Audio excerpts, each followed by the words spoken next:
Waluma jaalalti namayyuma qaba barbaacha siitiifin oliifi galma eessoosi waan beeku eenyumaan na hima.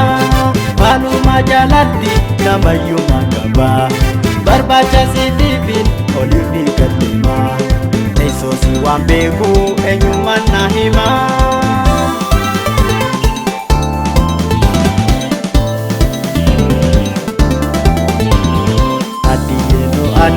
Adiye to ade sinjalata jalte yaroto nagubde kaana sinjalu yoni fi harkate wali narko jira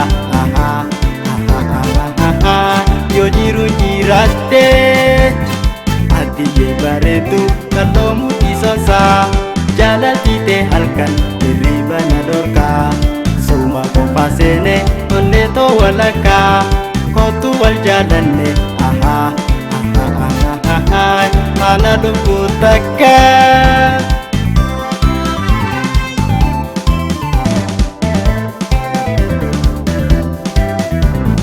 Jodu mato tira tajal ka basuma suma nabalean iya tumba suma garu jalan tome baretu niskuma kuma sanu peki tanap chalte suma.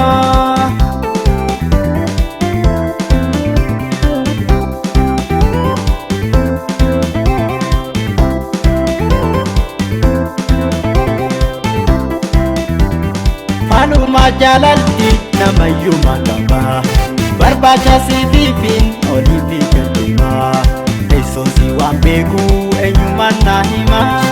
Waluma jaalalti namayyuma qaba barbaacha siitiifin oliifi galma eessoosi waan beeku eenyumaan na hima.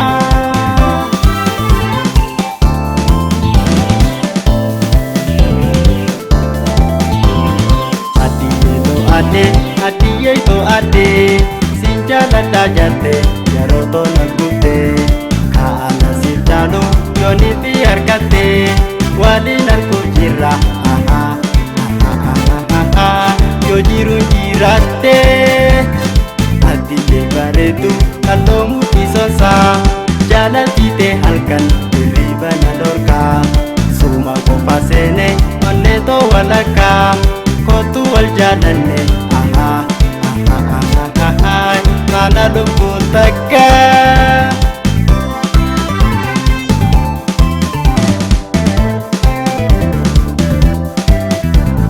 Jodu mato tira tajal ka basuma suma nabalean iya tumba suma garu jalan tome baretu niskuma kuma sanu peki tanap chalte suma. Bareedu Oromoo mi'oofta pandama dhaaba warqee gosi yaadama amma.